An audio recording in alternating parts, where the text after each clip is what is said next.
හොඳයි. අයිබම් පුතේ. ඔන්න අද දවසෙත් අපි ඔයත් එක්ක සම්බන්ධලා ඉන්නේ රෑන්ක් පේපර් 14 සාකච්ඡා කරන්න. කොළඹ ජාතික පාසල් පළාත් පේපර්ස් වලට අදාළව අපිට සාකච්ඡා කරන්න තියෙන 14 වෙනි පේපර් එක. එතකොට දැන් අපි මේ දවස්වල හරි සතුටින් ඉන්නේ. හේතුව තමයි ප්‍රතිඵල ඇහිලා. හරිද? ඒතර ඒකේ ඇතරම මම පන්ති කරන කුරුණෑගල නුවර නගර දෙකේ දිස්ත්‍රික් ෆස්ට් එක මම හිතන්නේ ඉංග්‍රීසි මීඩියම්. ඒ නිසා මගේ ඒ දිස්ත්‍රික් වලට අදාළව දෙවෙනි ස්ථාන දෙකක් තමයි තියෙන්නේ. ඊළඟට එතනින් එහාට නම් ඉතින් ගොඩක් දිගටම ඉන්නවා.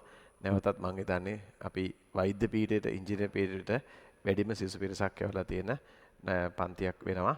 එතකොට ඒක මම ඉතින් අඛණ්ඩව හැමදාම තියාගත්තා. මොකද ගුරුවරයෙක් හැටියට මම කරන්න ඕනේ පුළුවන් තරම් ඉංජිනේර්ස්වරු ඉංජිනේරු පීඨයට යන දරුවෝ මෙඩිකල් ෆැකල්ටි යන දරුවෝ වැඩි කරන එක. ඉතින් ඒක අපි අඛණ්ඩව කරා.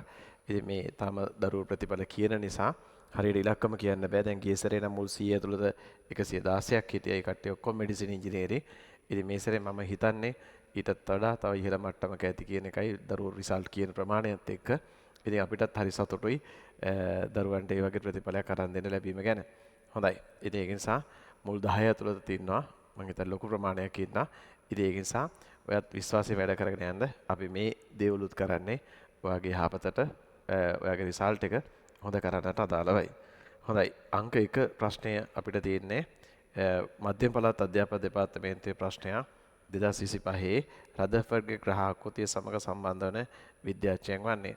අපි දන්නවා සූර්යයා වටා ග්‍රහලෝක ගමන් කරන ආකාරයට ධනාර්පිත න්‍යෂ්ටිය වටා ඍණාර්පිත ඉලෙක්ට්‍රෝන ගමන් කරන බව ප්‍රකාශ කරා. එතකොට අපි මේක කියනවා බෝර් රදර්ෆර්ඩ් ආකෘතිය කියලාත් කියනවා. එතකොට ඒක නිසා මෙතනදී රදර්ෆර්ඩ්ගේ ග්‍රහාකෘතිය සමග සම්බන්ධ වෙන්නේ ගයිගර් මාස්ටර්න් දෙන්න තමයි අදහස ප්‍රකාශ කරේ රදර්ෆර්ඩ් ග්‍රහපත් පරීක්ෂාවට ඒක පරීක්ෂණයෙන් කළ උදව් කරේ. එතකොට ඩෝල්ටන් අදාළ නැහැ, මිලිකන් අදාළ නැහැ, චැඩ්වික් ඩිබ්‍රොග්ලි අදාළ නැහැ. අංක 3 මාස්ටර්න් අදාළ වෙනවා. පැහැදිලිනේ? රයිට්. නිවැරදි අංක 3. ඉතින් දැන් පොඩි ප්‍රශ්නනේ. ඊළඟට වයිඹ පළාත් අධ්‍යාපන දෙපාර්තමේන්තුවේ ප්‍රශ්නයක් තියෙන අංක 2. ඒතර ඒකට අදාළ වෙන්නේ කොප පරමාණුවේ ඔන්න අපිට දීලා තියෙන අංක 2 ප්‍රශ්නය කොප වලට අදාළව පරමාණු ක්‍රමාංකයගේ 29යි අවුට්බව් පටහැනි වින්‍යාසයක් නෙන්න පුතේ 1s2යි 2s2යි 2p6යි ඊළඟට 3s2ක් තියෙනවා 3p6යි ඊළඟ 4s2 සහ 3dට අදාළව එතනට අනුරූප අපිට ලැබෙන්නේ 4s1 3d 10 සැකස්ම තියෙනවා. දැන් එතකොට ඒකෙන් අපෙන් කියන්නේ L සමානයි 2යි. L සමානයි 2 කියලා කියන්නේ මොනවාද? D කාක්ෂිකයා. පැහැදිලිනේ? එතකොට L සමාන 2 කියන්නේ D කාක්ෂික.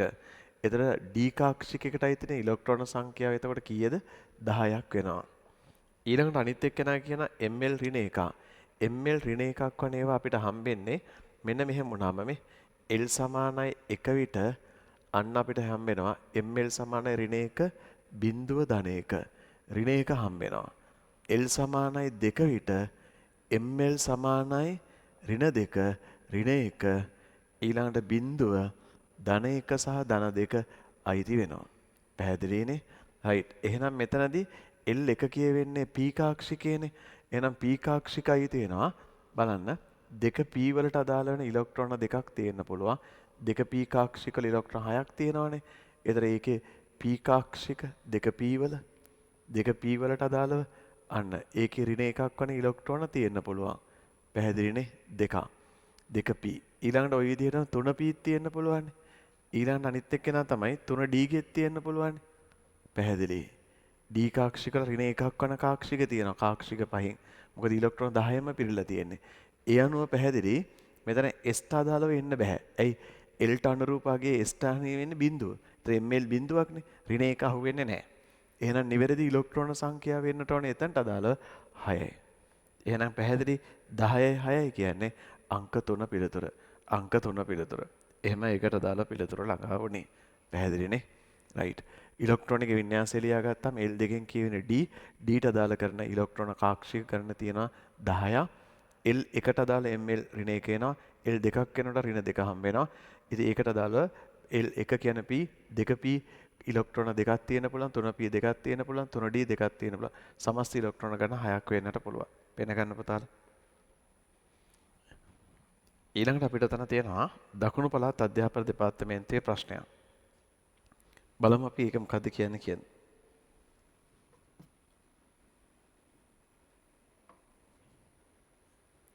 ඒක අපිට කියලා තියෙන්නේ මේ විදිහට. හරිද? ඔන්න කියනවා මේ විදිහට අංක 3 ඒකේ දීලා තියෙනවා A නම් මුලට අපි පළවන අනුයාත අයනීකරණ ශක්තිය අගයන් 6 වලින් පහත දී ඇත කියලා දීලා තියෙනවානේ. බලන්න ඒකෙදී අයනීකරණ ශක්තියේදී 1000 1900 2000 4000 6000 ලොකු වෙනසක් නැහැ. හැබැයි 6 වෙනි ඉලෙක්ට්‍රෝන පස්සේ 7 වෙනි ඉලෙක්ට්‍රෝන 21000 කියන තුන් ගුණයක වැඩිවීමක්. එහෙනම් 6 වෙනි එකට පස්සේ 7 වෙනි ඉලෙක්ට්‍රෝන අභ්‍යන්තර එකකින්. එහෙනම් මුල් ඉලෙක්ට්‍රෝන 5 අන්න ඉවත් වෙන බාහිර කවචයකින්. මුල් ඉලෙක්ට්‍රෝන 5 බාහිර කවචයකින්. ඊළඟ ඉලෙක්ට්‍රෝනේ අභ්‍යන්තර කවචයකින්. බාහිර කවචයේ ඉලෙක්ට්‍රෝන 5ක් තියෙනවා නම් මේක ඇවිල්ලා 15 වෙනි කාණ්ඩයටයි තියෙන්න ඕනේ. බාහිර කවචයේ ඉලෙක්ට්‍රෝන ගන්න කාණ්ඩ අංකයට සමානයි. නිවැරදි පිළිතුර වෙන්නේ අංක 4. දකුණු පළාත් අධ්‍යාපන දෙපාර්තමේන්තුවේ ප්‍රශ්නයක්. ඒකට අදාළ කරන විවරණය වෙන්න ඕනේ. 5 වෙනි ඉලෙක්ට්‍රෝනේ පස්සේ ඉවත් වෙන 6 වෙනි ඉලෙක්ට්‍රෝනේ අභ්‍යන්තරයකින්. එතන තමයි ලොකු නැග්මක් තියෙන්නේ. ඒ නිසා තමයි මෙතනදී යන්න එතනදී ශක්තිය වැඩිවීමක් වෙලා තියෙන විශාල වශයෙන්. බාහිර කවචයේ 5ක් තියෙනවා කියන්නේ එයා 15 වෙනි කාණ්ඩයට අයිති වෙන්නට ඕන. පැහැදිලිනේ? මතකනේ 15 වෙනි කාණ්ඩයේ මුල්ටයි මතක තියාගන්න කෙටි කරුණු. නයනගේ පතුල අස්සේ සුභාස්ගේ බීද. දැන් ඇත්තටම දැන් ඔය ඊයේ පෙරේදා දෙකේම අදත් අයියලා කළා ගොඩක් ඇවිල්ලා කතා කරා. මම ඒ කතාව වලට අහන්න දෙන්න.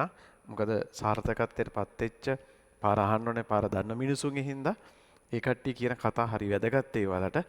ඒකෙදි මට ඇත්තටම කියන්න තියෙන්නේ මේ ගොඩාක් අයියලා කළා ඕගනික් වලට අදාළව මේ සිලබස් එක يعني මේ ඕගනික් ප්‍රශ්නේ කරගෙන තියෙන විනාඩි 8න් 10න් එහෙමත් දරුවෙක් 15න් කොහොම හරි පේපර් එකේ විනාඩි 15ක් ඉතිරි කරගෙන තියෙනවා. අවම. එතකොට 9 වෙනි ප්‍රශ්නේ රෙඩොක්ස් අනුමාපනය කැටයන. අපි අර කියලා දෙන කෙටි ක්‍රමත් එක්ක රෙඩොක්ස් අනුමාපනය ගණන් ආකාර 18ත් එක්ක ගොඩක් දරුවෙක් කරලා තියෙනවා. ඒක අයිය කෙනෙක් කිව්වා දැන් මට මතකයි කුරුණෑගල 7 වෙනිය අද ඇවිල්ලා කතා කරනකොට මට මේ ළඟ මතකයක් නිසා එයා කිව්වේ එයාට විනාඩි 8යි ගිහින් තියෙන ඒ ගානට රෙඩොක්ස් ගානටයි කැටයන තුන අඳුර ගන්න විනාඩි 2කින් විතර අඳුරගත්ත කතාවක් තමයි කිව්වේ. එයාගේ කතාවක් තියෙනවා ඒතර අහන්නකෝ. ඉතින් ඒ වගේ ගොඩක් කට්ටිය එහෙම කිව්වා. ඒ නිසා මම විශ්වාස කරනවා මේ ඕගනික් කලින් කරලා දෙන එක හොඳයි කියලා. ඉතින් ඒක නිසා මම ඒකට වෙනම ගෲප් ක්ලාස් එකක් ආරම්භ කරනවා කියලා හිතුවා. මොකද ඇත්තට මේ දරුවන්ටත් මම ওই පන්තියක් කරලා තිබුණා මේ 26 දරුවන්ටත් ඔන්ලයින් ක්ලාස් එකක් කරා මම. 25 අයියලා කලට මම මේක කරා ෆිසිකල් ක්ලාස් එකක් විදියට. ඒ නිසා ඒකෙදි මට ලොකු දෙයක් තේරුණා මේ ඒක කලින් ඉවර කරගන්න එක වාසි කියලා. කියන්නේ සාමාන්‍ය පන්ති අපි ඉවර කරනවා. නමුත් කලින් ඕගනික් එකක් කරන එක වටිනවා. මොකද ඒක ඉගෙන ගන්නවා ලොජිකල්.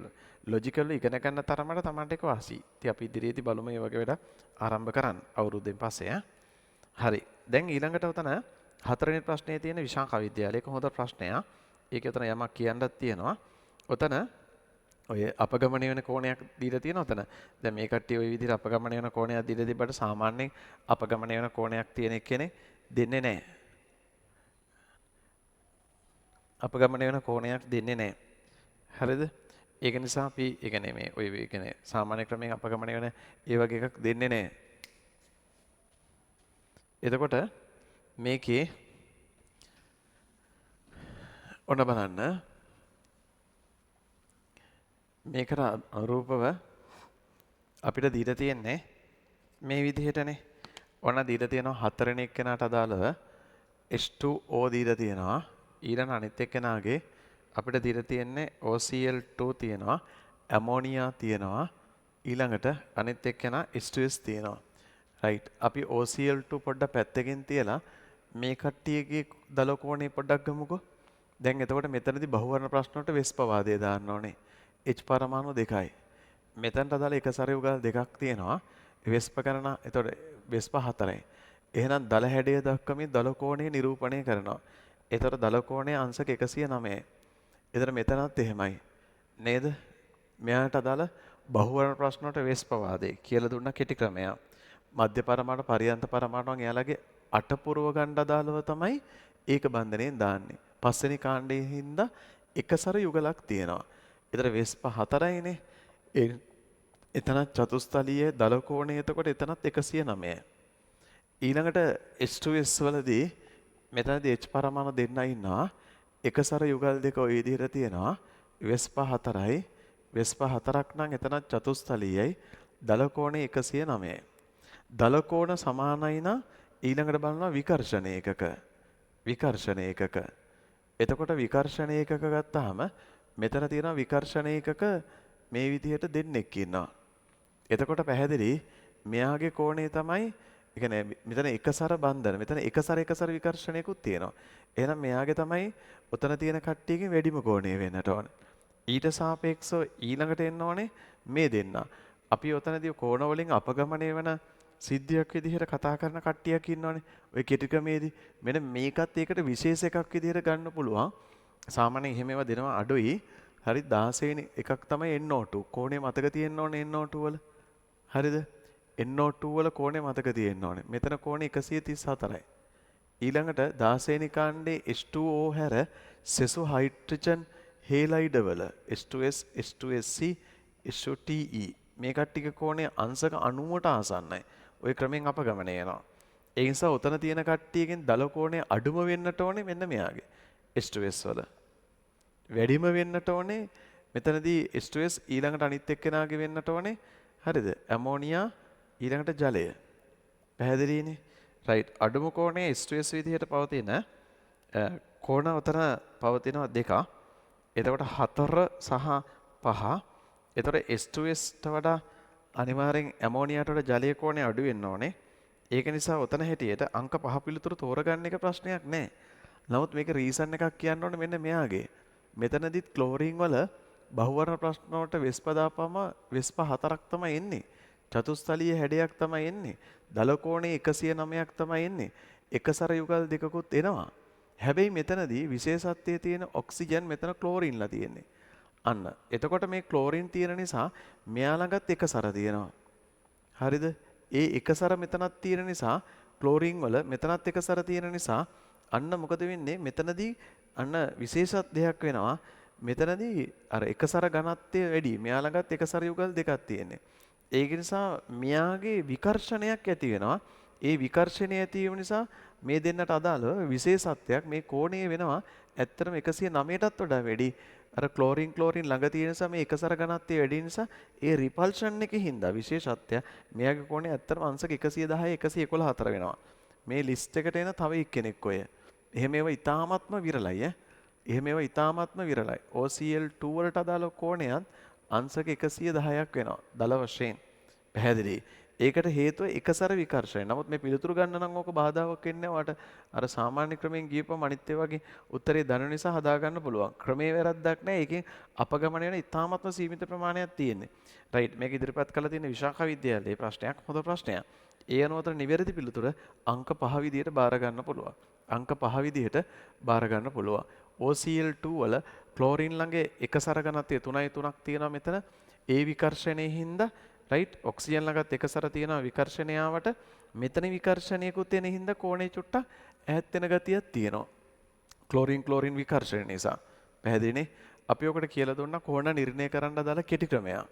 ඒ කෙටි ක්‍රමයේ භාවිතා කරන්න මේ වගේ විශේෂ කලාතුරකින් එන එකක් කර එහෙම වෙන්නේ නැහැ. සාමාන්‍ය වෙන්නෙම නැති තරම් විභාග ප්‍රශ්න නම් ඇනලයිස් කරපුවම මේවා අහලම නැහැ, හිර වෙන්න දීලම නැහැ. පැහැදිලිනේ? රයිට්. ඊළඟට පස්වෙනි එක.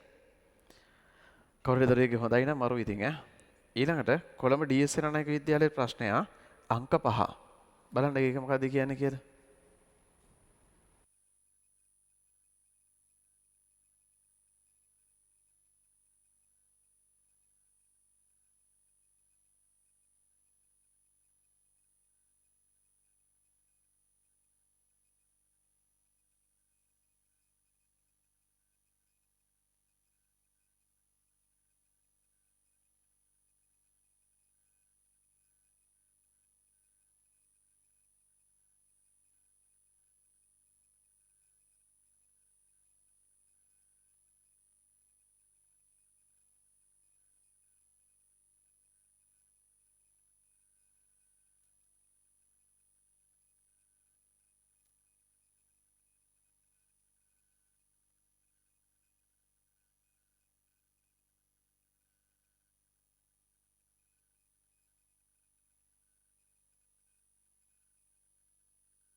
රයිට්. පස්වෙනි ප්‍රශ්නේ කියනවා අපිට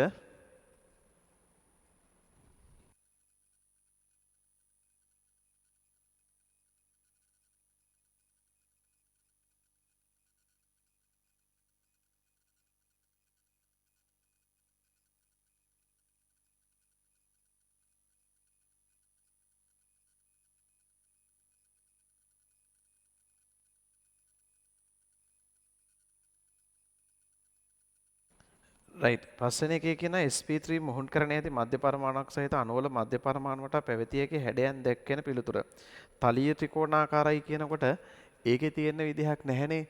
තලීය ත්‍රිකෝණාකාරයි කියනකොට මේකේ එන්න ඕනේ මොනවාද? වෙස්ප 3යිනේ. වෙස්ප 3ක් නම් අනිවාර්ය වෙස්ප ගණනට අනුරූප තමයි මුහුණ්කරණය sp2.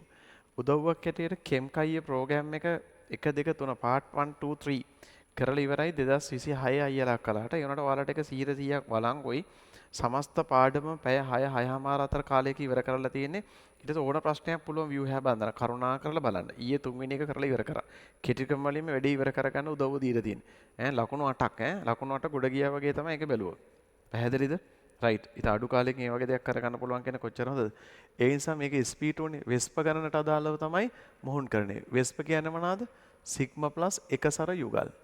රයිට්. ඒක නිසා ඒක පිළිගන්න බෑ. ඊළඟ දෙවෙනි එක චතුස්තලීය. චතුස්තලීය එක්කෙනාගේ නම් හරිනේ. නේද? වෙස්ප කීයද? වෙස්ප 4යි. එහෙනම් SP3. එහෙනම් ඊළඟට තව ටිකක් බලමු. කෝණික. කෝණික එක්කෙනෙක් මෙහෙම වුණොත් හරියන්නේ නෑනේ. නේද? සිග්මා දෙකක් එක්ක එකසර යුගලක් ආවොත් එහෙම එතනදී වෙස්ප 3යිනේ. වෙස්ප 3යි කියලා කියන්නේ SP2 හරියන්නේ නෑනේ. ඒක නිසා කෝණික දෙකක් තියෙනකොට එකක් වෙන්න බෑ. ඊළඟට තලීය සමචතුරස්‍රාකාර. ඒක කීයටවත් දෙන්න බෑ. එකසර යුගල් දෙකක්නේ. එතන මේකේ වෙන්නේ සිග්මා 4යි එකසර යුගල් 2යි. වෙස්ප 6යිනේ. වෙස්ප 6යි නම් SP3D2 වෙන්න බෑ. පැහැදිලිනේ? ඊළඟට හතරවෙනි එක කෙනා ත්‍රියාන්ත දීපිරමිඩිය වෙන්නම බෑනේ. ත්‍රියාන්ත දීපිරමිඩිය එක්කෙනාගේ වෙස්ප ඇවිල්ලා 5යි. වෙස්ප 5ක් නම් SP3D වෙන්න බෑ. එහෙනම් බලමු පස්වෙනි එක්කෙනාට අදාළව. ඒකේ තියෙන මොකද? කෝණිකයි. කෝණිකයි කියනකොට ඒකෙත් ඉතින් එක අරගෙත් එහෙනම් තව එකක් බලන්න යනවා. ත්‍රියාන්ත දීපිරමිඩාකාර වුණොත් එන්න බෑ. මේක නම් කෝණික එක්කෙනාගේ එක්කෙනෙක් හරි එන්න පුළුවන් මෙහෙම. මේ විදිහට එකසර යුගල් දෙකක් එක්ක සිග්මා දෙකක් ආවොත් වෙස්ප 4යි. එහෙම වුණොත් එන්න පුළුවන් SP3. ඒ හින්දා මේක නැතත් මේක හරි කිව්වේ. නමුත් ත්‍රියාන්ත දීපිරමිඩිය එක්කෙනාගේ වෙන්න බෑනේ. වෙස්ප 5ක්නේ ත්‍රියාන්ත දීපිරමිඩියන්. ඒතර SP3 4යි D එකයි 5ක්නේ වෙන්න බෑ. එහෙනම් මෙතනදී පස්වෙනි එක්කෙනාගේ කෝණික වුණොත් ওই විදිහට එකසර දෙන්නෙක් එක්ක ඕක වෙන්න පුළුවන්නේ. වෙස්ප 4යි SP3 වෙන්න පුළුවන්. ඊළඟට අන ත්‍රිකෝණාකාර පිරමිඩියයි වෙන්න පුළුවන් එකසර යුගලක් එක්ක. ඒතර වෙස්ප 4යි SP3 වෙන්න පුළුවන්. ඊළඟ අනිත් එක්කෙනා චතුස්තලීයයි වෙන්න පුළුවන්නේ. පැහැදිලිනේ? අන්න වෙස්ප 4යි SP3 විය හැක. ඒ නිසා නිවැරදි පිළිතුර අංක 5 වෙනවා. අංක 5 වෙනවා. කොළඹ DS සේනානායක විද්‍යාලයේ ප්‍රශ්නයක්. විග්‍රහයක් අවශ්‍යයි නම් ඒ ටික පෙන්න ගන්න. ඊළඟට 6 වෙනි ප්‍රශ්නය ධර්මපාල විද්‍යාලයේ ප්‍රශ්නයක් පන්නපිටිය. පැහැදිලිනේ?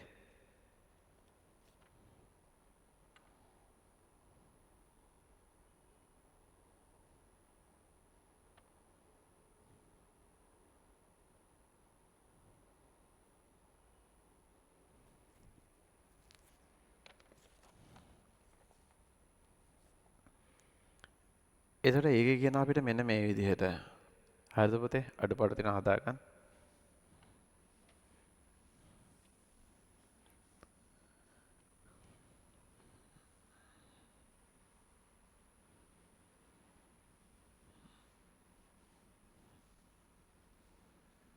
දැන් මේ පේපර් එකට පුළුවන් තරම් ඔයාලගේ යාළුවෝ එකතු කරගන්න. හේතුව එකක් මේකට මම කිසිදු මුදලක් අය කරන්නේ නැතුව හරි කැමැත්තෙන් කරන වැඩක්. දෙවෙනි කාරණාව ඕන ප්‍රශ්නයක් කරන්න පුළුවන් කියලා ඔයාලට ට්‍රස්ට් එක එන වැඩක්. ඒ හින්දා නේද? වැඩේ වෙන්න ඕනේ පේපර්ස් පුළුවන් තරම් කරන්නට ඕනේ. දැන් අපි මේ මිෂන් පේපර් එක යනවට අමතරව අපි මේක දැන් කරන්නේ. ඒක තුළ ලොකු පිබිදීමක් දරුවන්ගේ ඇවිල්ලා තියෙනවා. ඒ නිසා මට ඒක හරි සතුටුයි. ඉතින් දිගටම වැඩ කරගෙන යන්න ඒක තුළ සාර්ථකත්වයට පත් වෙන්න අපිට පුළුවන්කම තියෙනවා. හොඳයි. දැන් බලන්න 11 වෙනි එක පුතේ. ඒකේ sorry 10 වෙනි ප්‍රශ්නේ Y නැමැති මූලද්‍රව්‍ය අයනීකරණ ශක්ති කීපයක් පිළිවෙලින් දීලා තියෙනවා. මවුලයට කිලෝ ජූල් වලින් පහත දැක්වේ කියලා දීලා තියෙනවා.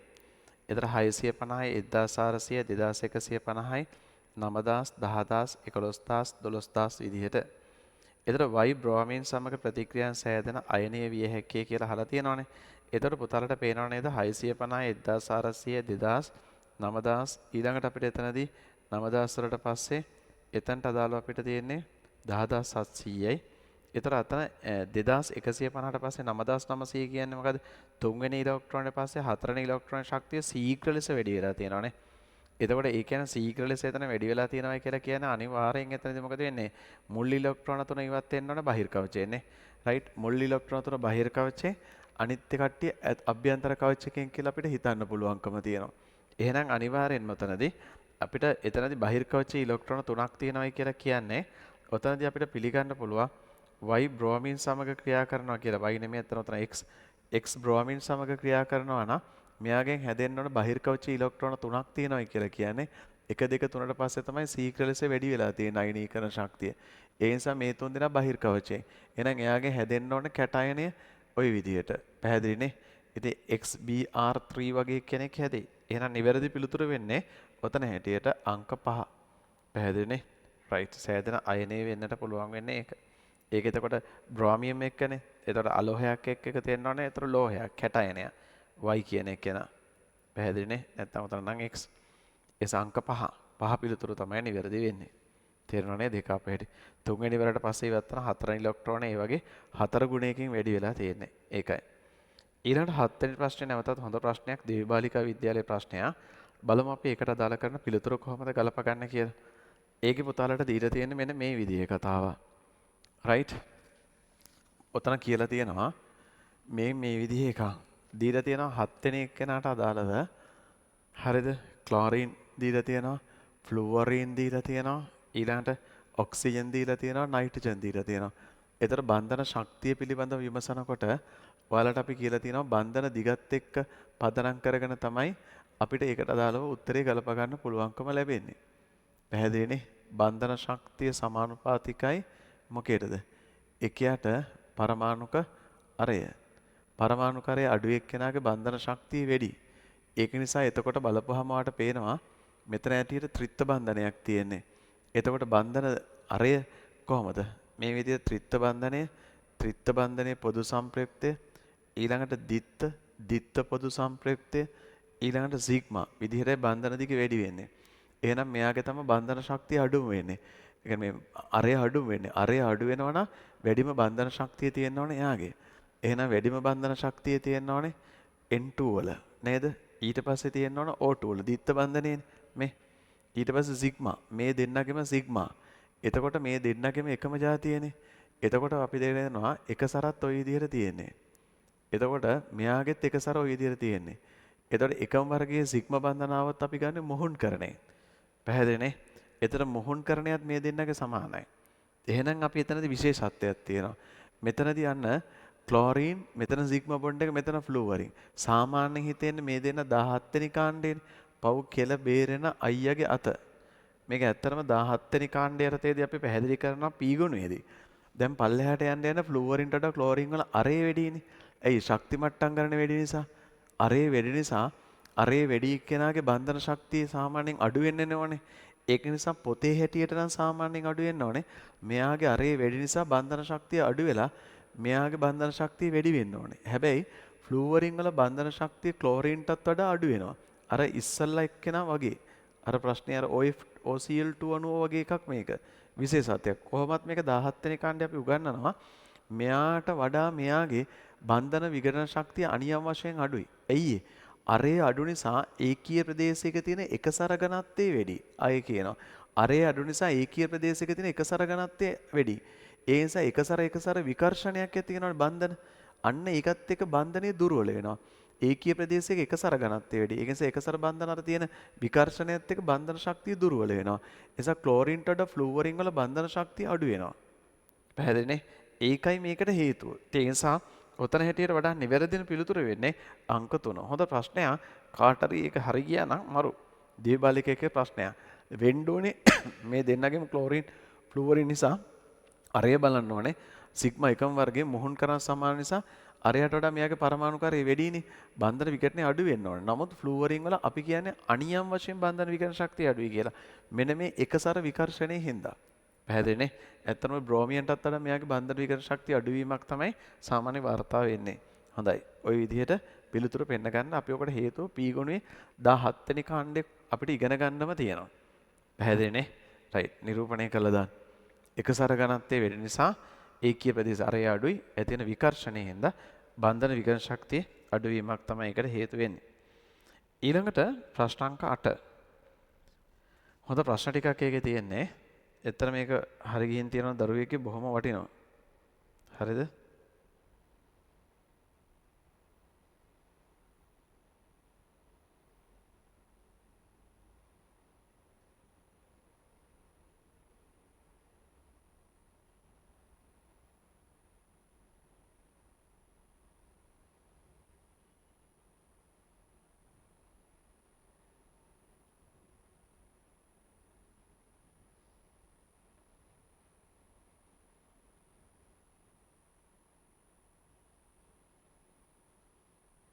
හරිද?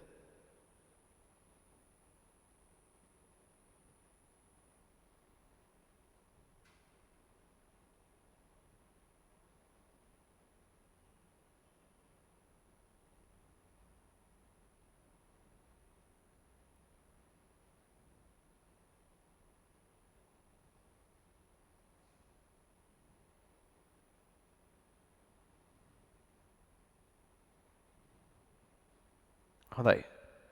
තද පේපර් එකේ ලකුණක් තිබුණත් බොහොම හොඳයි. හොඳ ඇඩ්වාන්ස් ප්‍රශ්න ටිකකුත් තියෙන නිසා ඒකේ.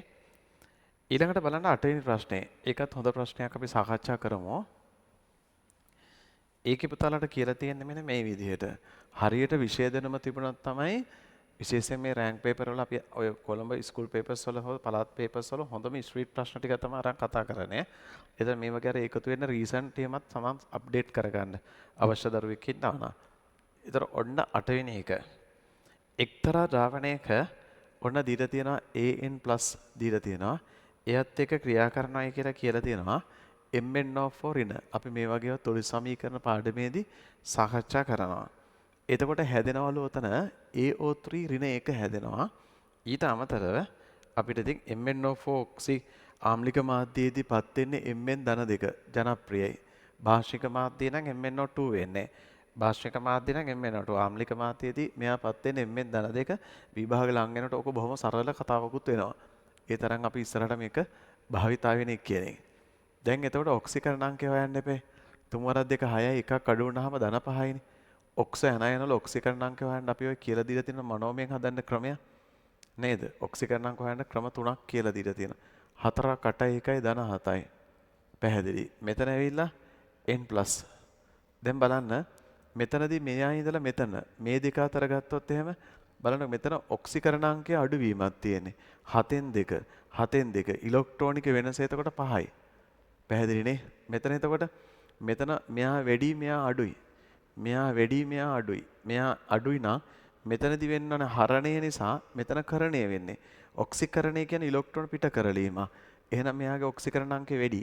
වැඩි එක්කෙනෙක් තමයි අඩු එක්කෙනෙක් අඩු කරන්නේ. අන්න කාගෙන් කවුද අඩු කරන්නේ කියලා අල්ලගන්නේ අන්න අරයගෙන්. මේ දන්නේ එක්කෙනාගේ ඔක්සිකරණාංකය අඩු වුණා කියන හරණය එහෙනම් මෙයා වැඩි වෙන්න ඕන කරණය. ඒතර වැඩි එක්කෙනාගෙන් අඩු එක්කෙනා අඩු කළා තමයි ඔක්සිකරණාංකය වෙනස ගන්න. පැහැදිලි. දැන් මේක වැඩි කරන්න ඕන අපි 5න් 5. හරිනේ. මේක වැඩි කරන්න ඕනේ එතකොට 5 ඍණ n වලින්. හරිනේ. 5 ඍණ n වලින්. පැහැදිලි. ඔන්න අපි එකට දාලා 5 ඍණ n. right. දැන් එතකොට මේ දෙකේ ස්ටොයිකියෝමිති අපි ඔය විදිහට ගත්තා. දැන් එතකොට මෙතනට අදාළව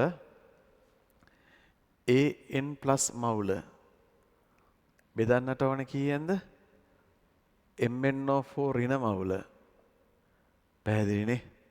එතන ඒතර ස්ටොයිකියෝමිතිය මෙයාගේ 5ට මෙයාගේ 5 ඍණ n. පැහැදිලි. දැන් එතකොට අපිට මෙතන එනවා an+ වලට අදාළව මෙතන එනවා කොච්චරද? 1.34 වැඩි කිරීම 10 ඍණ 4. මෙතන යටට එනවා අපිට මෙයාට අදාළව කොච්චරයිද? එතන අපිට ලැබෙනවා 0.81 වැඩි කිරීම 10 ඍණ 4. 5 ඍණ n කියලා අපිට එන්නේ. දැන් මේක සුළු කරන්න හරස් ගුණිත කරලා ආසන්නව n සමානයි 2ක් කියලා එයි. ඒ කියන්නේ දෙක පිළිතුරු අපිට ලැබෙන්නේ. තේරෙනවනේ? හොඳ ප්‍රශ්නයක් ඒක. කොළඹ නාලන්ද විද්‍යාලයේ ප්‍රශ්නයක්. ඊළඟට 9 වෙනි එක. ඔක නිරූපණය කරගන්නකො.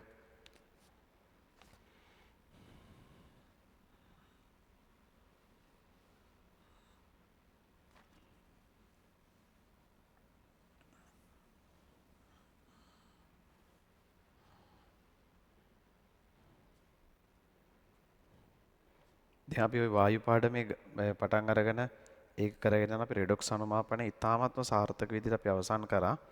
ඒ නිසා පුතාලා පුළුවන් තරම් උත්සාහ ගන්න හරියට ඒව ටික අල්ලගන්න පොහොර ගණනොත් එක්කම හදලා අපි ඉවර කරලා තියෙන්නේ. ඒව නම් අනිවාර්යෙන් ඕනේ බලන්න ඈ. නොකරගත්ත දරුවෙක් ඉන්නවා මම කියනවා කරගන්න කියලා. මොකද ඒවට ඕනේ ක්‍රම ටෙක්නික්. ගණන් ආකාර 18කින් තමයි හැමදාම රෙඩොක්ස් අනුමාපනය ගන්න. දැන් මම මේක වෙනදට ඔහම කිව්වේ නැතුණට දැන් අර රිසල්ට් ආපහු ඉලක්ක කළා කිව්ව කතත් එක්ක මට හිතුණා ඒක කියන්න ඕනේ කියලා. ඒකේ ටෙක්නික් ඕනේ ක්‍රමයක්. නැත්නම් ගොඩක් දරුවෝ අසරණ වෙනවා අනිවාර්යෙන් ඈ. විශ්වාස කරන්නේ හැමෝම මේකට ක්‍රමයක් නැහැ කියලානේ. ඉගෙනගත්ත දරුවෝ ඉන්නවා නම් කමෙන්ට් එකක් දාන්න කොහොමද කියලා රෙඩොක්ස් අනුමාපනය හරියට. 9 හයිඩ්‍රජන් පරමාණුක විමෝචන වර්ණාවලිය සම්බන්ධයෙන් සත්‍ය වන්නේ දීබාලික එකේ තමයි අහලා තියෙන්නේ. ඔන්න විමෝචන වර්ණාවලිය ගැන අහනවා. වර්ණාවලියේ එක් එක් රේඛාව හයිඩ්‍රජන් පරමාණු ශක්ති මට්ටමකට අනුරූප වෙන්නේ නැහැ. අපි දන්නවා ශක්ති මට්ටමකට නෙමෙයි අනුරූප වෙන්නේ. ශක්ති මට්ටම් දෙකක් අතර පරතරයට අනුරූප වෙන්නේ. මොකද විමෝචනයේදී මෙතන ඉඳලා මෙතනට ඉලෙක්ට්‍රෝනයක් පතිත වෙනකොට ඒ ශක්ති මට්ටම් දෙක අතර ශක්ති පරතරයට අනුරූපව තමයි වර්ණාවලි රේඛාව අපිට ලැබෙන්නේ. පැහැදිලිනේ? ඒ නිසා පළවෙනි ප්‍රකාශනය අපිට පිළිගන්න බෑ. ශක්ති මට්ටම් දෙකක් අතර පරතරයට අනුරූපවයි වර්ණාවලි රේඛාව කියන්නේ. ශක්ති මට්ටමක ශක්තියගේ නෙමෙයි එතන තියෙන්නේ. පැහැදිලිනේ? පයි තේරුම් ගන්න. n 2 අතර ශක්ති වෙනස 3 2 අතර ශක්ති වෙනසට වඩා කුඩායිලෝ. ඔන්න n 2 1 අතර ශක්ති වෙනස 3 2 අතර ශක්ති වෙනසට වඩා කුඩායිලෝ. අපි දන්නවා උතන n සමානයි 1ට පතිත වෙන ඉලෙක්ට්‍රෝන n සමානයි 1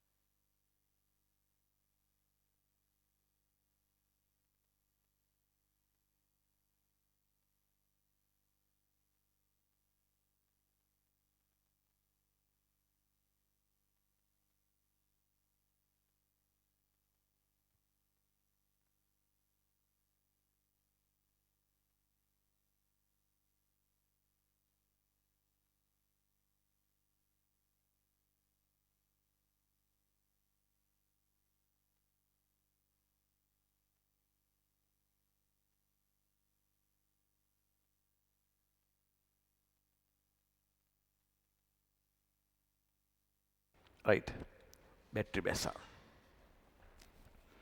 දැන් එතකොට ඒකේ කියනවා n සමානයි 2 ඉඳලා n සමානයි අපි දන්නවා නේද? මෙතන මේක ඇවිල්ලා ලයිමාන් ශ්‍රේණියනේ. ලයිමාන් ශ්‍රේණිය අනන්තයේ ඉඳලා එකට පතිත වෙන ඉලෙක්ට්‍රෝනයේ ශක්තියගෙන n සමානයි 2 ඉඳන් එකට පතිත වෙන එක ගමුකෝ. වැඩි ඕනේ නැහැ. 2 ඉඳන් එකට පතිත වෙන එක බාමා ශ්‍රේණියනේ n සමානයි 2කට පතිත වීම කියන එක. ඒක අනන්තයේ ඉඳලා දෙකට පතිත වෙන රේඛාවට හිමි ශක්තියකටත් වඩා ලයිමාන් ශ්‍රේණියේ 2 ඉඳලා එකට පතිත වෙන එකේ ශක්තියගේ වැඩි. ඇයි ඒ? ශක්ති මට්ටම් වශයෙන් ඔක කොහොම ඇන්දට ශක්ති මට්ටම් වශයෙන් ඉහළට යන්නේ ශක්ති මට්ටම් අතර පරතරයේ සීක්‍රෙන් අඩුවීම තමයි ඔකට හේතුව. අන්න n සමාන 1 n සමානයි 2. දැන් අනන්තයේ ඉඳලා මේකට වඩා දැන් පේනවනේ මේ ශක්ති ગેප් එක වැඩි. ඒකයි ඒකට හේතුව. ශක්ති මට්ටම් වශයෙන් ඉහළට යන්නේ ශක්ති මට්ටම් අතර පරතරයේ සීක්‍රෙන් අඩුවීම තමයි ඒකට හේතුව. එතකොට ප්‍රකාශනය යනවා වැරදි. දෙවෙනි ප්‍රකාශනයත් වරදිනවා. ඉතින් දැන් මේවා මේ විදිහට අපි දැනගන්න අදාළව මම ඕකේ විශේෂ කරුණු විතරක් දුන්නා මට මතකයි පිටු එකමාරක් විතර. ඒ ටික ලොජිකල්ව ගත්තොත් තමයි ලේසි වෙන්නේ. ඕනම එකක් ලොජිකල්ව ඉගෙන ගන්න කටපාඩම් කරන්න එපා. පහළ මට්ටම් වල සිට ඉහළ මට්ටම් වලට ඉලෙක්ට්‍රෝන සංක්‍රමණයේදී විකිරණ විමෝචනය නෑ අවශෝෂණය වෙන්නේ. රයිට්. ඒ නිසා තුන්වෙනි එක පල්ලෙහා ඉඳලා උඩට යනවා අවශෝෂණය වෙන්නේ. ඒක නිසා තුන්වෙනි එකත් වැරදි. ඊළඟ හතරවෙනි එක දෙන ලද ශ්‍රේණියක අනුයාත රේඛා අතර පරතරය ශක්තිය වැඩි වෙන දිශාවට වැඩි වෙනවා නේ. රේඛා අතර පරතරය ශක්තිය වැඩි වෙන නිසා ශීඝ්‍රයෙන් අඩු වෙන එක වෙන්නේ. ඇයි? ශක්ති මට්ටම් ඔස්සේ ඉහළට යන්න යන්න ශක්ති මට්ටම් අතර පරතරය ශීඝ්‍රයෙන් අඩු වීම සංඛ්‍යාතයේ වැඩි වෙන දිශාවට රේඛා අතර පරතරය ශීඝ්‍රයෙන් අඩු වීමට හේතු වෙනවා. පැහැදිලිද කතාව? රයිට්. ඒක නිසා ඒ ප්‍රකාශනයත් වැරදි. සංඛ්‍යාතයේ වැඩි වෙන දිශාවට ශ්‍රේණියක රේඛා අතර පරතරය ශීඝ්‍රයෙන් අඩුවීම අන්න අනුරූප වෙනවා. මොකද්ද? ශක්ති මට්ටම් ඔස්සේ ඉහළට යන්න යන්න ශක්ති මට්ටම් අතර පරතරය ශීඝ්‍රයෙන් අඩුවීමට අනුරූපයි. පැහැදිලි නේද කතාව? රයිට්. ඊළඟට පස්වෙනි එක. ලයිමාන් ශ්‍රේණියේ උපරිම සංඛ්‍යාත මගින් හයිඩ්‍රජන් වල පළවෙනි අනිවාර්යෙන්. මොකද හයිඩ්‍රජන් වල ප්‍රථම අයනීකරණ ශක්තිය කියන්නේ n සමාන 1යි. අපි හිතමු මේ විදිහට n සමාන අනන්තය අතර ශක්ති වෙනස කියලා. හරි. එතකොට මොකද n සමාන 1 තියෙන ඉලෙක්ට්‍රෝනය අනන්තය වෙන ශක්ති මට්ටමට ගිහින් දාපුවම තමයි න්‍යෂ්ටි ආකර්ෂණ සම්පූර්ණයෙන් මිදෙන්නේ. එහෙනම් ඒක තමයි හයිඩ්‍රජන් වල ප්‍රථම අයනීකරණ ශක්තිය. එහෙනම් හයිඩ්‍රජන් වල ප්‍රථම අයනීකරණ ශක්තියත් එක්ක එකඟ වෙන්නේ අන්න මේ උපරිම ශක්තිය. උපරිම ශක්තිය කියලා කියන්නේ උපරිම සංඛ්‍යාතය. ඇයි? E සමානයි h නෙවුනේ. පැහැදිලි. h නියතයක්නේ. සංඛ්‍යාතයේ ශක්තියට අනුලෝමව සමානුපාතිකයි. උපරිම ශක්තිය කියන උපරිම සංඛ්‍යාතය.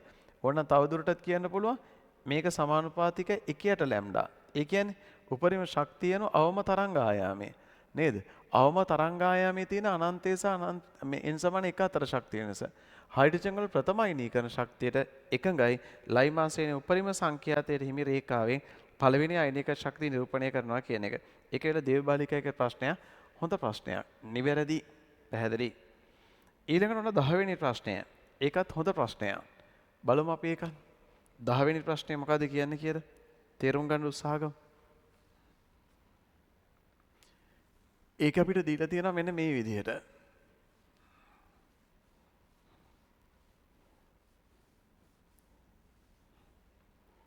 අපිට දීලා තියෙන පොතේ මේ මෙහෙම කතාවක්. බලන්නකො. 0.1ක් වන බේරියම් ක්ලෝරයිඩ් 50ක් සහ 0.25ක් වන සල්ෆියුරික් ද්‍රවණය 50ක් මිශ්‍ර කරන විට පහ සඳහන් ආකාරයට ප්‍රතික්‍රියා කර බේරියම් සල්ෆේට් අවක්ෂේපය කියලා අපිට දීලා තියෙනවා. බලන්නකො. ඔන්න තියෙනවා බේරියම් ක්ලෝරයිඩ්. ඊළඟට අනිත් එක්කෙනා තියෙනවා සල්ෆියුරික්. ඊළඟට ඔය දෙන්න ක්‍රියා කරපුවාම හැදෙනවලු බේරියම් සල්ෆේට සහ HCl. දැන් ප්‍රශ්නේ කියන්නේ මොකද්ද? අපිට කියලා තියෙන්නේ මේ විදිහ එකක්. හරිද? මේ දෙන්න ක්‍රියා කරපුවාම අපිට අවසන් ද්‍රවණයේ 100 ඍණ සාන්ද්‍රණය එවන්නේ කියලා අපෙන් අහලා තියෙන්නේ. හරි. එතකොට මෙතනදී බේරියම් ක්ලෝරයිඩ් දීලා තියෙනවා 0.1ක් තියෙන 1000ක් තුරන එයාගේ 50ක කොච්චරද කියලා. එතන 5 වැඩි කිරීම 10 ඍණ 3යි. පැහැදිලි. එතකොට සල්ෆියුරික් අම්ලයේ දීලා තියෙනවා 0.25ක් තියෙන 1000ක් තුරන එයාගේ කොච්චරක්ද? අන්න ඝන සෙන්ටිමීටර 50. මෙතන සුළු වුණාම 5 සරක් මෙතන 25 සරක් 5යි 125යි. එතනට අදාළව අපිට ගලප ගන්නට පුළුවන්කම තියෙනවා බිංදුව ඔහොම තියාගත්තයි කියලා හිතන්නකො. එතකොට දශම ස්ථානය 2.5යි. එතකොට 25 සරක් 125 එනවා 12.5 වැඩි කිරීම 10 ඍණ 3ක් කියලා එතන එනවා. පැහැදිලි කතාව. හරිනේ පුතේ? රයිට්. එතකොට දැන් ඔන්න මේකෙදි ස්ටොයිකියෝමිතිය නම් ඒ දෙන්න එකට එක අනුපාතයෙන් තියෙන නිසා මෙයාගේ මේ ගණනත් එක්ක දැන් මෙයාගේ ක්‍රියා කරනවානේ. මේ ගණන. එතකොට මේක අඩුවෙන් තියෙන එක්කන හැව සීමාකාරී වෙන්නේ මෙයා. මෙයා නේද සීමාකාරී. රයිට්. අඩුවෙන් තියෙන එක්කන. එහෙනම් ලැබෙන ප්‍රතිඵලයේ තීරණය වෙන්නේ සීමාකාරී එක්කෙනා මත. බේරියම් ක්ලෝරයිඩ් 5 වැඩි කිරීම 10 ඍණ 3ක් නම් පැහැදිලි. ඒකට අදාළව අනිත් එක්කෙනා ඒතර අපිට ගලප ගන්න පුළුවන්. රයිට්. බලන්නකො ඒතර ඒක ගලපෙන විදිහ කොහොමද කියලා.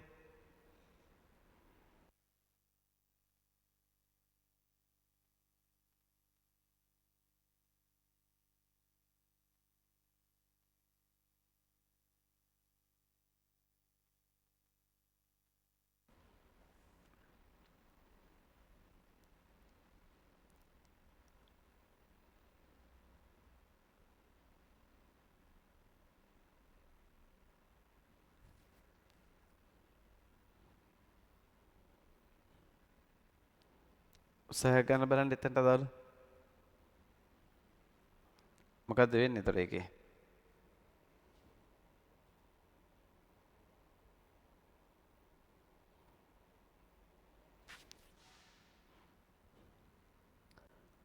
right. එතකොට මේකේ සීමාකාරී ප්‍රතික්‍රියකයේ මෙයා නිසා ලැබෙන ප්‍රතිඵලය තීරණය කරන්නේ අරයා මත. මෙතන HCl එතකොට ලැබෙනවා අපිට අන්න ඒ වගේ දෙගුණයක් කියන්නේ 5 වැඩි කිරීම 10 ඍණ 3 ඒ වගේ දෙගුණයක්. ඒ කියන්නේ 10 වැඩි කිරීම 10 ඍණ 3ක් මෙතන. පැහැදිලිනේ? right. දැන් හොයාගන්න ඕනේ මේ දෙන්නා ක්‍රියාවක් කරපුවාම හරිද? ඉතිරි වෙන්නේ කවුද කියලා. එතකොට දැන් අපේ ප්‍රශ්නේ අහලා තියෙන්නේ මේකේ අවසාන ද්‍රාවණයේ 100 ඍණායන සාන්ද්‍රණයනේ. මෙයයි දෙන්න ක්‍රියා කරපුවාම සීමාකාරී මෙයානා ඉතිරි වෙන්නේ කවුද කියන එක දැන් අපිට බලන්න ඕන HCl මෙයා මත. HCl ඔච්චරක් හැදෙනවා. දැන් HCl පූර්ණ විඝටනය කරන්න ඕනේ. එතකොට එත්තනායන සහ 100 ඍණායන. එතකොට අන්න පැහැදිලි මෙතනදී මෙයාගේ 10 වැඩි කිරීම 10 ඍණ 3ක් තියෙනවා කියන්නේ මෙයාගේ 10 වැඩි කිරීම 10 ඍණ 3ක් තියෙනවා. එහෙනම් දැන් හොයාගන්න ඕන 100 ඍණ සාන්ද්‍රණය. සාන්ද්‍රණය කොටු වරහණෙන් අපි කියනවා කෙටියේ 10 වැඩි කිරීම 10 ඍණ 3ක් තියෙන්නේ දැන් කොච්චරකද 50 50 100ක. එහෙනම් සාන්ද්‍රණය කියන්නේ කීයකද 1000ක. පැහැදිලි. ආන් එතකොට අපිට ලැබෙනවා ඔතන 0.1. 0.1 කියලා කියන්නේ ඔතන හැටියට නිවැරදි අංක 4 පිළිතුර. හදාගන්න. මොකද්ද කරේ? දෙන්නගේ රියැක්ෂන් එකට අනුරූපව සීමාකාරී ප්‍රතික්‍රියකයේ කවුද කියලා බැලුවා. එතකොට සීමාකාරී ප්‍රතික්‍රියකයේ උනේ අඩුවෙන් තියෙන එක්කෙනා මෙයා. එහෙනම් මෙයා වැඩිපුර තියෙනවා. ඒතර ඉතිරි වෙන්නේ නැහැනේ මෙයා. ඔක්කොම වැය වෙනවා. ඒතර ක්ලෝරින්ලා ඉතිරි වෙන්නේ නැහැ. එහෙනම් ලැබෙන්නේ HCl හරහා තමයි ක්ලෝරින්ලා ඉතිරි වෙන්නේ. එහෙනම් ලැබෙන්නේ. අන්න එතකොට ඒකට අදාළව අපි හොයාගත්තා. HCl පූර්ණ විඝටනය කරපුවා 100 ඍණ. සාන්ද්‍රණය අදාළව ගණන් ආකාර 14ක් හැදුවා. ඒ 14 එකක් තමයි ඔය අයනික සංයෝග වල අයන වල සාන්ද්‍රණ සෙවීම පැහැදිලි. ඊළඟට 11 වෙනි එක. ඉතින් ඔය 11 වෙනි ප්‍රශ්නේ වගේ එකක් අහන එක පිටවඳ අපිට හරි සතුටක් තියෙනවා. ඉස්සල්ලා එක මහාමාය බාලිකා විද්‍යාලේ කැන්ඩි හොඳ ප්‍රශ්නයක්. ඊළඟ 11 වෙනි එක දේවි බාලිකා විද්‍යාලේ ප්‍රශ්නයක්. ප්‍රාථමික ප්‍රමාණික ද්‍රාවණයක්. අනිවාර්යෙන් ප්‍රැක්ටිකල් ප්‍රශ්නයක් නෙමේක. ප්‍රාථමික ප්‍රමාණික ද්‍රාවණයක් කියලා කියන්නේ නිශ්චිත ස්කන්ධයක් හෝ නිශ්චිත පරිමාවක්. අරක හදා ගන්නකො. නිශ්චිත ස්කන්ධයක් හෝ නිශ්චිත පරිමාවක් යොදාගෙන නියමිත සාන්ද්‍රණීය ද්‍රාවණයක් හදනවා නම් ඒක ප්‍රාථමික සම්මතයක්. නිශ්චිත ස්කන්ධයක් හෝ නිශ්චිත පරිමාවක් යොදාගෙන නියමිත සාන්ද්‍රණය. ප්‍රාථමික සම්මතයක තියෙන ලක්ෂණ මොනවද? සංසුද්ධයි. දෙවෙනි එක අන්න සංසුද්ධයි. ඉහළ මෞලික ස්කන්ධයක් තියෙනවා. වාතයේ ජල වාෂ්ප අවශෝෂණය කරන්නේ නැහැ. හරිද? ඊළඟට අනිත් එක තමයි ජලයේ හොඳින් දිය වෙන්නට ඕනේ. අනිවාර්යෙන්ම. සූර්යාලෝකයේ හැමෙදී විඝටනය වෙන්නේ නැති වෙන්න ඕනේ. තව එකක් ඕන. මේ ටික තමයි ජනප්‍රියව අපි කතා කරන ජනප්‍රිය ලක්ෂණ. ඔතන තියෙන අවද්‍රාවක ගුණය කියලා කියන්නේ කිසියම් ඔතන තියෙන සංයෝගයක් වාතයේ ජල වාෂ්ප අවශෝෂණය කරලා ඒ සංයෝගයම තුල මෙයාගේ දියවීමේ හැකියාව. ඒක වාතයේ ජල වාෂ්ප අවශෝෂණය කරලා ස්පටික විදිහට තියෙන එක නෙමෙයි. අවශෝෂණය කරලා ඒක තුලම දියවීම. ඒතකොට ප්‍රාථමික සම්මතික ලක්ෂණයක් වෙන්නේ නැහැ නේද? දැන් වාතයේ ජල වාෂ්ප අවශෝෂණය කරලා සමහර කට්ටිය තියෙනවා ස්පටික විදිහට තියෙන කට්ටිය. එතකොට ඒ කට්ටිය මොකද වෙන්නේ? ස්පටිකයේ වියෝජනයකින් තොරව ජලය අයින් කරගන්න පුළුවන් නම් රත් කරලා ඒක ප්‍රාථමික සම්මතයක්. ඒ හින්දානේ සෝඩියම් කාබනේට් සජලයක් කියන ප්‍රාථමික සම්මතයක් වෙන්නේ. පැහැදිලිනේ? රත් කරලා ජලාණු ටික අයින් කරගන්න පුළුවන්. ප්‍රාථමික සම්මතයක ලක්ෂණ අපිට කතා කරන්න තියෙන්නේ සාන්ද්‍රණීය මාතෘකාවේ සම්මත ද්‍රාවණ ලැබ් එකේ හදන්න අපි කතා කරනවා ගණන් ආකාර 7ක්. ආන් එතනදී අපි ඔය ගැන කතා කරනවානේ. පැහැදිලිනේ?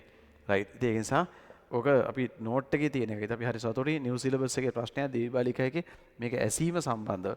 අවද්‍රාවක ගුණය කියන්නේ මොකද? කිසියම් ඝනයක් ජල වාෂ්ප අවශෝෂණය කරලා ඊට පස්සේ ඒ ජලය අවශෝෂණය කරපුවා මේක තෙත් වෙනවනේ. ඒක තුල මේ සංයෝගයේ දියවීම අවද්‍රාවක ගුණය. පැහැදිලිනේ? මැග්නීසියම් ක්ලෝරයිඩ්, කැල්සියම් ක්ලෝරයිඩ් වගේ කට්ටිය දක්වනවා. කිසියම් ඝනයක් ජල වාෂ්ප අවශෝෂණය කරලා ඒ ජලය තුලම එයා දියවීම අවද්‍රාවක ගුණය. ඒතරක ප්‍රාථමික සම්මතක ලක්ෂණයක් වෙන්නේ නැහැ. නිවැරදි පිළිතුර අංක 5. රයිට්. ඊළඟට 12 වෙනි එක. ඝටනා සහ විත්ති ගුණ. ඒක අල්ලගන්න කෙටි ක්‍රමයක් කියලා දුන්නානේ. මොකද? කිසියම් විත්ති ගුණයක් කියලා කියන්නේ අංශු මත රඳාපවතින ගුණයන්නේ. ඝටනා කියන්නේ අංශු මත රඳාපවතින්නේ නැහැ. ඒක නිසා කිසියම් විත්ති ගුණයක් ඒකීය ප්‍රමාණයකට සාපේක්ෂව ක්‍රියා ගත්තොත් ඒකීය ප්‍රමාණයකට ස්කන්ධයක් පරිමාවක් ඕනම එකක් ඒ කියන්නේ මෙයාගේ ඒ කියන්නේ ඒකීය ප්‍රමාණයකට සාපේක්ෂව විත්ති ගුණයක් ඒකීය ප්‍රමාණයට සාපේක්ෂව කොත් ඝටනා වෙනවානේ. දැන් එන්තැල්පිය විත්ති නම් මෞලික එන්තැල්පිය ඇවිල්ලා ඝටනා. ස්කන්ධයේ විත්ති නම් මෞලික ස්කන්ධය ඇවිල්ලා ඝටනා. පරිමාව විත්ති නම් රයිට් මෞලික පරිමාවය ඇවිල්ලා ඝටනා. පැහැදිලිනේ? ඔහොමයි එන්නේ. එහෙනම් ඔතනදී පිළිවෙලින්නේ අහලා තියෙන්නේ සාන්ද්‍රණය කියන්නේ ඒකීය පරිමාවක තියෙන අංශු ගණනක් ඝටනා. හැබැයි ඝනත්වය කියන්නේ ඒකීය ඝනත්වය කියන්නේ මොකද? ඒකීය ස්කන්ධය ඒකීය පරිමාවක තියෙන ස්කන්ධයක්. ඒතකොට ඒකීය කතාව කියවෙනවනේ. ඒ හින්දා ඒක අපිට සලකන්න බෑ. තේරෙනවනේ? එතකොට ඒකත් ඇවිල්ලා ඝටනානේ දෙකම ඝටනා. අංක දෙක උෂ්ණත්වය. අපි දන්නවා උෂ්ණත්වය ඇවිල්ලා අංශු මත රඳාපවතින්නේ නැහැ. ඒකසේ කොහොමත් ඝටනා. ඒ හින්දානේ මෞලික උෂ්ණත්වය කියලා ගුණයක් නැත්තේ. සාන්ද්‍රණයත් ඝටනා. පැහැදිලිනේ? රයිට්. එතකොට ඒක නිසා ඒක හරියන්නේ නැහැ. මෞලික ස්කන්ධේ ඝටනා, ඝනත්වයත් ඝටනා හරියන්නේ නැහැ. මෞලික පරිමාව ඒකීය පරිමාවකටනේ. හරි. ඝටනා එන්තැල්පි ඇවිල්ලා විත්ති. අන්න හරිනේ. අංක 4. අංක 4. දැන් ගිබ් ශක්තිය ඇවිල්ලා විත්ති. මෞලික ගිබ් ශක්තිය තමයි ඝටනා. ඇයි ඒකීය ප්‍රමාණයට සාපේක්ෂව කියන කට්ටියන ඝටනා. ඒකීය ප්‍රමාණයට සාපේක්ෂව කියන කට්ටියන ඝටනා. ඔකනේ අල්ලගන්න ලේසිම ක්‍රමේ. නිවැරදි පිළිතුර වෙන්නේ අංක 4. අංක 4. දැන් ඊළඟට දීලා තියෙනවා 13. දැන් අරක උතුරු මැද පළාත් අධ්‍යාපන දෙපාර්තමේන්තුවේ ප්‍රශ්නය. ඊළඟට 13 වෙනි එකේ තියෙන්නේ වයඹ පළාත් අධ්‍යාපන දෙපාර්තමේන්තුවේ ප්‍රශ්නය. බලමු අපි ඒකේ මොකද්ද කියන්නේ කියලා. තේරුම් ගන්න උත්සාහ ගමු පුතේ. ඒක වාට කියනවා මෙන්න මේ විදිහට. ඒකේ අපිට දීලා තියෙන්නේ 13 වෙනි එකේ තේරුම් ගන්න. ඔන්න බෙරලියන් තියෙනවා අයනීක ප්‍රථම අයනීක ශක්ති විචලනයනේ. හරිද? මේ විදිහ පටන් ගන්නකොට 1යි ඊළඟට 2යි 2යි. පැහැදිලිනේ? නේද? පටන් ගන්නකොට 1යි ඊළඟට 2යි 2යි. එතකොට lithium, beryllium, boron, carbon, nitrogen, oxygen, fluorine neon. Okay වැදගත් වෙන්නේ මෙතන නම් අහලා තියෙන ලේසි ප්‍රශ්නයක් වයම් පළාත් අධ්‍යාපනයේ. එකම ආවර්තයේ ප්‍රශ්නකට වඩා මහාචාර්යතුමානේ ආවර්ත දෙකක් අතර. ඒ නිසා මම පරාස කියලා දුන්න උතන වැදගත් ඒවා ටික. ආවර්තිත වර්ගීකරණය හරිද? ඉගෙන ගන්න එක හරියට ඉගෙන ගන්න. ලකුණු අනුවට හැකි පේ එකක් ගන්න. රයිට්. එතකොට උතනට අදාළව අපිට දීලා තියෙනවා මෙන්න මේ විදිහට. බලන්න. ප්‍රථම අයනීක ශක්තිය වැඩි වෙන්නේ උතන තියෙන හැටියට ෆ්ලුවරින්. ඊළඟට එන්න ඕනේ නයිට්‍රජන්. ඊළඟට තමයි ඔක්සිජන් එන්නේ. පැහැදිලිනේ? ෆ්ලුවරින්, ඔක්සිජන්, නයිට්‍රජන්. ඊළඟට එන්නේ කාබන්. එහෙම කිව්ව ගමන් උත්තරේ මතු කර ගන්නත් පුළුවන්. ඊළඟට එන්නේ කවුද? කාබන්ට පස්සේ බෙරලියන්. ඊට පස්සේ බෝරෝන්. බෙරලියන්. පැහැදිලිනේ? ඊට පස්සේ බෝරෝන්. නිවැරදි පිළිතුර වෙන්නේ අංක 1. පැහැදිලිනේ? රයිට්. අංක 1. ඊළඟ ප්‍රශ්නාංක 14. ප්‍රශ්නාංක 14. මොකද්ද ප්‍රශ්නාංක 14 කියන්නේ? 14 කියන අපිට මේ විදිහට. ඒක ඇවිල්ලා DS සේනානායක විද්‍යාලයේ ප්‍රශ්නයක් කොළඹ. ඉහළින් පිහිටන ජ්‍යාමිතියට නොගැලපෙන අණුවක් හෝ අයනයක් අඩංගු වන පිළිතුර කියලා අපෙන් අහලා තියෙන්නේ. ඉහළින් සඳහන් ජ්‍යාමිතියට නොගැලපෙන අණුවක් හෝ අයනයක් අඩංගු පිළිතුර. හරි. දැන් පළවෙනි එක්කෙනාගේ තියෙනවා ඉස්සලම චතුස්තලීයනේ CH4. එතකොට මොකද වෙන්නේ? කාබන්ට H පරමාණු 4යි බහුවර්ණ ප්‍රශ්න වලට වෙස්ප. මතකයිනේ? ඒක නම් මාර වටිනවා. වෙස්ප 4ක් කියන්නේ චතුස්තලීය. ඇත්තනේ. ඊළඟ අනිත් එක්කෙනාගේ කවුද? BCl3. එතනදී මොකද වෙන්නේ? බෝරොන්ට ක්ලෝරින්ලා 3 දෙනෙක් ඉන්නවා. පැහැදිලිනේ? ඒ කියන්නේ මොකද? වෙස්ප 3යි. ඒ කියන්නේ තලීය ත්‍රිකෝණාකාරයි. ඊළඟ අනිත් එක්කෙනා I3 ඍණ. I3 ඍණ 1. අයඩීන්ට තව අයඩීන්ලා ඉන්නවා දෙන්නේ. මෙතන එතකොට දෙකක් ගියපම තව ඉතිරි 5. පිටින් ගත් එක්කනත් එක්ක ඔන්න. එතන මෙතන වෙස්ප ඇවිල්ලා 5යි. එහෙනම් ත්‍රියානත දීපිරමිඩියයි එකසර යුගල් 3ක් තියෙනවා. ඒක ආදේශ කරපුවම සරල රේඛීයයි. ත්‍රියානත පිරමිඩිය අපිට අහන්නේ ඉහළින් සඳහන් ජ්‍යාමිතියට අදාළව. ඒතර ඒක අපිට ත්‍රියානත පිරමිඩිය කියන්නත් පුළුවන් වෙස්ප ගණනට අදාළව. ඉලෙක්ට්‍රෝනිකුල ජ්‍යාමිතිය අණුවේ හැඩය කියලා අපෙන් අහලා නැහැ. හරිද? ජ්‍යාමිතියට නොගැලපෙන අණුවක් හෝ අයනයක්. හරිද? ඉහළින් සඳහන් ජ්‍යාමිතියට ඒකට අදාළ නොගැලපෙන අණුවක් හෝ අයනයක් අඩංගු වෙන එක්කෙනා. එතකොට ඔන්න අෂ්ටතලීය එක්කෙනා ගත්තොත් BrF5 කියලා තියෙනවා. ඒකෙදි අපිට පේනවා බ්‍රෝමියන්ට 5 දෙනෙක්නේ සෙට් වෙන්නේ. 5ක් සෙට් වෙනවා නම් ওই විදිහට. එතකොට එතනට අදාළ වෙන්නේ මොකද? එතන 3 4 5යි. මෙතන තව එකසර යුගලයි. ඔක්කොම වෙස් 5යිනේ. 6 නම් අෂ්ටතලීයයි. පටන් ගන්නකොට යට ගහලා පටන් ගන්න. ඒක චතුරස්‍රාන්ත පිරමිඩියේ එන්න ඕනේ. එතන ඉලෙක්ට්‍රෝනික ජ්‍යාමිතියට අදාළ නම් අෂ්ටතලිය එනවා.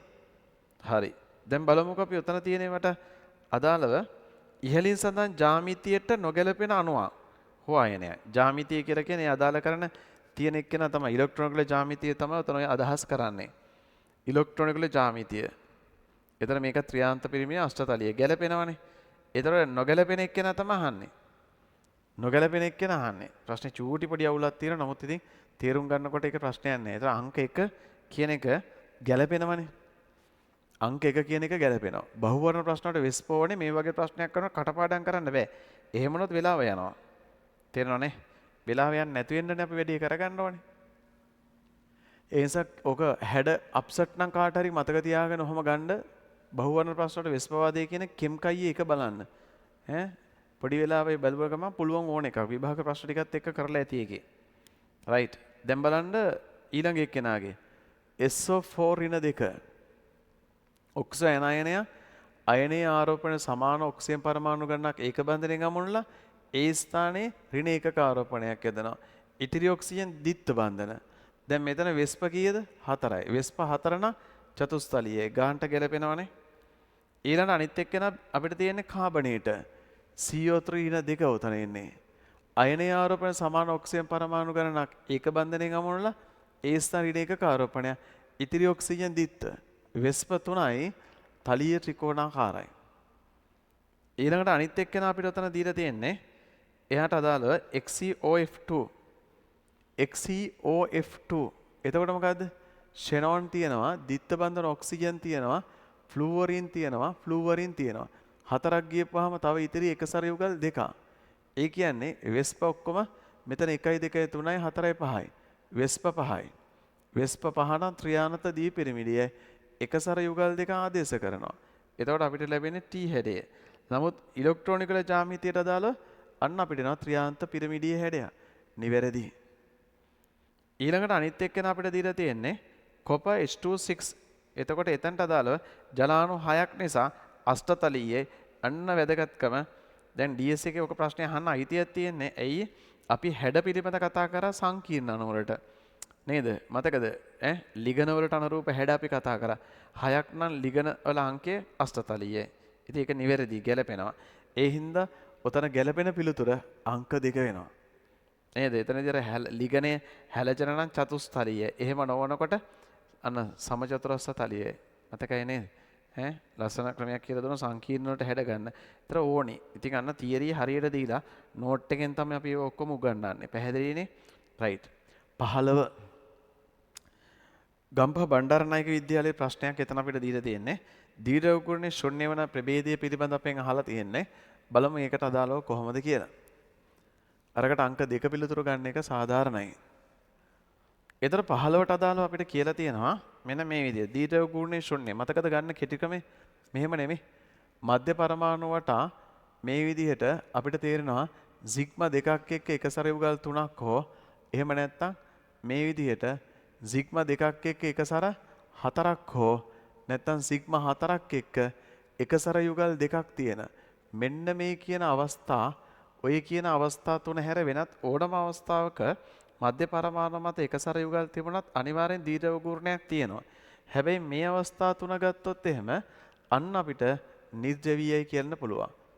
එකසර තියනවාද කියලා බලන්න මේ අවස්ථාව තුන නිර්ජවීය ඒ හැර ඕනම අවස්ථාවක එකසර තිබුණොත් ද්‍රවීයයි.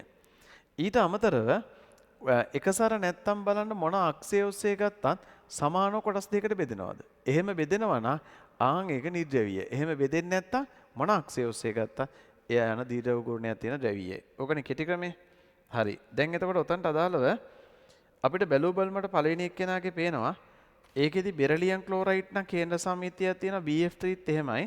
NF3 ගත්තොත් එහෙම බෑනේ. ඇයි ඒකේ අන්න කෙලින්ම NF3 වල තත්ත්වය මොකද්ද? මෙතන එකසර යුගලක් තියෙනවා. ආයේ එහෙනම් මොන කතාවද? ද්‍රවීයයි. හරියන්නේ නැහැ. ඊළඟට දෙවෙනි එක්කෙනාගේ බලන්නකො. ජල අණුවක්. ආයේ මොන කතාවද? එකසර තියෙනවා අර අවස්ථා. ඒ නිසා කතාවක් නැහැ ද්‍රවීයයි. ඊළඟ තුන්වෙනි එක්කෙනාගේ බලන්නකො. ෂෙනෝන්. අන්න ඒක අපි පොඩ්ඩක් බලමු මොනවායි. නිකන් එක අපිට හිතන විදිහට ගලපන්න බලමු. හරිද? තුන්වෙනි එක්කෙනාගේ මොකද කියන්නේ? ඒකේ තුන්වෙනි එක්කෙනාගේදී අපිට කියනවා මේ විදිහට XCF2 තියෙනවා ඊළඟ අනිත් එක්කෙනා XCF4 තියෙනවා ඊළඟ අනිත් එක්කෙනා SF6 කියනවා. හරි. දැන් එතකොට ෂෙනෝන්ට අදාළව ෆ්ලූවරින්ලා දෙන්නෙක් ඉන්නවා. එතන මෙතනට අදාළ එකසර යුගල් ওই විදිහට 3යි. වෙස්ප අපිට එනවා සිග්මා 2යි එකසර යුගල් 3යි. වෙස්ප 5යි. ත්‍රියානත දීපිරමිඩියයි. එකසර ප්ලේට් එකට අපි ওই විදිහට දාපුවාම සල්ලරීකිය හැඩේන අර අවස්ථාව තුනෙන් එක ඒ කියන්නේ නිර්ද්‍රවීයයි. ඊළඟට මෙයාගේ ෂෙනෝන්ට අදාළ ෆ්ලූවරින්ලා 4 දෙනෙක් ඉන්නවා.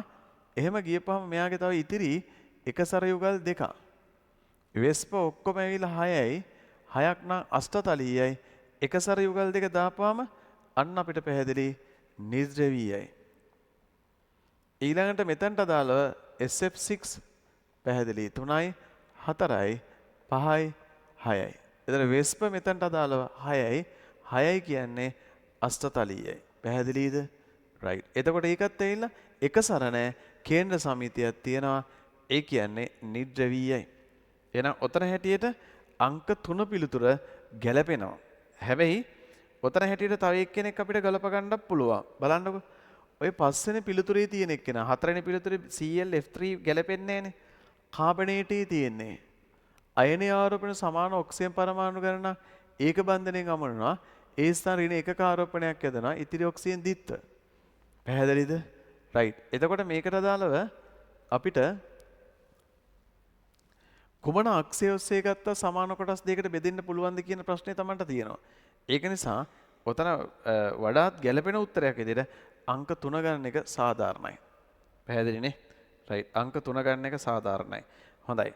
දැන් එතකොට මෙතනට අදාළව ඕන් අපි සාකච්ඡා කරලා එතනට හරි ප්‍රශ්න 15 ඔන්න ඊළඟ ටිකට අදාළ දැන් ඔයාලට මේ මාකින් එකේ වැටෙනවා සයිට් එකට දැන් ටෙලිග්‍රෑම් ගෲප් එකට වැටේ රෑන්ක් ලිස්ට් එක කියන්නයි යන්නේ. කරුණාකරලා දිගටම වැඩේ කරන්න. මොකද හොඳ ප්‍රශ්න සාකච්ඡා දෙනමක් Tamanට එකතු වෙනවා. අනිත් එක මේක අපි කරන්නේ ඔය ප්‍රජා සත්කාරයක් විදිහට කරන වැඩ. හරි. එතකොට මේකට පුළුවන් තරම් යාළුවෝ ඒක නිසා එකතු කරගන්න. යම් කිසි දැනුමක් හරි ගන්න පුළුවන් නම් ඒක තමයි අපේ සතුට. මෙතනදී අයිලන්ඩ් ෆස්ට් එක දෙන්නෙක් ඉන්නවා. සතුටුයි කුරුණෑගලට ඉල තියෙන දෙකම. බොයිස් එකේ රවින්දු ප්‍රභාෂ් නියමයි වෙල්ඩන් පුතා. ඊළඟ කුරුණෑගලටම ඇවිල්ලා තියෙන අයිලන්ඩ් ෆස්ට් එකක් තව හොලි ෆැමිලි බාලිකාවේ 37 මේ නියමයි වෙල්ඩන් පුතා. ඊළඟට අයිලන්ඩ් 3 ඉන්නවා 3යි 4යි කීප දෙනෙක්ම ඉන්නවා. කැන්ඩි වලට ඇවිල්ලා තියෙනවා චන්දානන්දේ දම්සර බොහොම හොඳයි පුතා. ඊළඟට කැන්ඩි වලට ඇවිල්ලා තියෙනවා අයත් අයිලන්ඩ් 3 ධර්මරාජ්‍යේ හිමාංශ යොමාල් බොහොම හොඳයි. ඊළඟ පොළොන්නරුවට ඇවිල්ලා තියෙන අයිලන්ඩ් 3 රොයල් එකේ සනිදි බොහොම හොඳයි. ඊළඟ කුරුණෑගලට ඇවිල්ලා තියෙන අයිලන්ඩ් 3 අංජනා සෙව්වන්දි. ඊළඟ කුරුණෑගලට ඇවිල්ලා තියෙන අයිලන්ඩ් 3 බොහොම හොඳයි කවි. ඊළඟ කැන්ඩි වලට ඇවිල්ලා තියෙන අයිලන්ඩ් 3 රණබිම රොයල් එකේ මියුරු. ඊළඟට අම්පාරට ඇවිල්ලා තියෙන අයිලන්ඩ් 9 ඩීඑස්-රණනායකේ තෙසඳු බොහොම හොඳයි. කැන්ඩි වලට ඇවිල්ලා තියෙන අයිලන්ඩ් 9 ධර්මරාජේ සසිඳු. ඊළඟ කැන්ඩි වලට ඇවිල්ලා තියෙන අයිලන්ඩ් 9 හේමමාලියකේ නිර්මිතා බොහොම හොඳයි. කැන්ඩි වලට අයිලන්ඩ් 9 ඇවිල්ලා තියෙනවා සිල්වෙස්ටර් කොලෙජ් එකේ මතීෂ්. ඊළඟට කැන්ඩි වලට ඇවිල්ලා තියෙනවා අයිලන්ඩ් 9 ගැමනුපුර කොලෙජ් ඩෙල්ටා ගැමනුපුරේ දිසල් බොහොම හොඳයි. කොළඹට අයිලන්ඩ් 9 ඉන්නවා දේවාලිකයකේ හිමාෂා. අනුරාධපුරයට අයිලන්ඩ් 9 ඉන්නවා රාජපක්ෂ දරුව. කුරුණෑගලට අයිලන්ඩ් 9 ඉන්නවා කවීන්. කැන්ඩි වලට අයිලන්ඩ් 17 ධර්මරාජේ වීරසූරිය. ඊළඟට කුරුණෑගලට 17 ඉන්නවා ඉබ්බගම සෙන්ට්‍රල් එකේ දිසානායක දරුවා. කුරුණෑගලට 17 සාන්තානා කොලෙජ් එකේ දෙව්මික. අනුරාධපුරයට අයිලන්ඩ් 17 තියෙනවා නිවත්තක චේතියේ නෙජිත හේරත් දරුවා බොහොම හොඳයි. සංදීප් බොහොම හොඳයි. ඊළඟ අනුරාධපුරයේ 17ම ආයේ තියෙන අනුරාධපුර සෙන්ට්‍රල් එකේ දිදුල බණ්ඩාර බොහොම හොඳයි. කැන්ඩි වලට තියෙන 17 ධර්මරාජ්‍යයේ බණ්ඩාර. කැන්ඩි වලට ආයේ 17 තියෙනවා ස්වර්ණමාලියකේ මද්දුෂා. ඊළඟ රත්නපුරයට 17 තියෙනවා සාන්ත ඇලෙසියස් විද්‍යාලයේ මිතුම්. ඊළඟ රත්නපුරයටම ආයේ තියෙන 17 සීවලි ජාතික පාසලේ පැතුම් බොහොම හොඳයි. කැන්ඩි වලට 17 තියෙනවා. තෙල්දිනේ ජාතික පාසල නෙත්මි කැන්ඩි වලට 17 තියෙනවා. ධර්මරාජ්‍යේ ලුසල් ඊළඟට කුරුණෑගලට 17 තියෙනවා. හොලි ෆැමිලියේ සිත්මි ඊළඟ කුරුණෑගලට 17 තියෙනවා. මයුරපාදේ අමන්ති මාතලේට තියෙනවා 17 සයන්ස් කොලෙජ් එකේ විහංගා කැන්ඩි වලට තියෙනවා විහාරමාදී ගර්ල්ස් එකේ නිෂාදි නූරිලිට තියෙනවා 31 පොරමඩුල්ල ජාතික පාසලේ අහිංස ඊළඟ අම්පාරට තියෙනවා රජගහ ලන්ත මහාවිද්‍යාලයේ බොහොම හොඳයි මදුමාලි පොළොන්නරුවට තියෙනවා 31 රොයල් කොලෙජ් එකේ ප්‍රසාදිනී ඊළඟ කැන්ඩි වලට තියෙනවා 31 ධර්මරාජ්‍ය බණ්ඩාරදරුව ගාල්ලට ඇවිල්ලා තියෙනවා මවුන්ට් හයි ස්කූල් එක මවුන්ට් මොකද හොයන්නද බෑ කැල්වරි හයි ස්කූල් මං හිතන්නේ බොහොම හොඳයි දිලුණ ඊළඟ කැන්ඩි වලට තියෙනවා කින්සුඩ් එකේ තුෂාර බොහොම හොඳයි කැන්ඩි වලට තියෙනවා 38 හයි ස්කූල් එකේ නෙත්මි කැන්ඩි වලට තියෙනවා පුෂ්පදානේ දිනිති කැන්ඩි වලට තියෙනවා 38 මහාමාය ගර්ල්ස් එකේ හිරන්‍යා කැන්ඩි වලට තියෙනවා 38 මහාමාය එකේ සත්සරණි බොහොම හොඳයි ඔය විදිහට තවත් ඉතින් දිගටම රෑන්ක් ලිස්ට් එකක්ම තියෙනවා බොහොම සතුටුයි තමන්ගේ වැඩ ටික හරියට කරගෙන යන්න අපේ ඩියුටි අපි හරියට කරගෙන යනවා පැහැදිලිනේ දිගටම පේපර්ස් ලියන්න අඩුවක් නැතුව තමන් ලිව්වොත් තමන්ට හොඳ රෑන්ක් එකක් අරගෙන টොප් ලිස්ට් එකට එන්න පුළුවන් වැඩක් කරගන්න රයිට් හොඳයි ඊටු එකේ ලිස්ට් එක දැන් අපි ඔයාලට දානවා මාකින් එක වැඩ කටයුතු කරගෙන යන්න වැදගත් ප්‍රබල පාඩම් දෙකක් කරගෙන යන්නේ ශක්ති විද්‍යාවත් අපි ආරම්භ කරනවා ඒකින් සේව කරගන්න ලොජිකල්ව ඉගෙන ගන්න වැදගත් දේ කටපාඩම් නෙමෙයි ලොජිකල්ව ඉගෙන ගන්න රයිට් ජය වේවා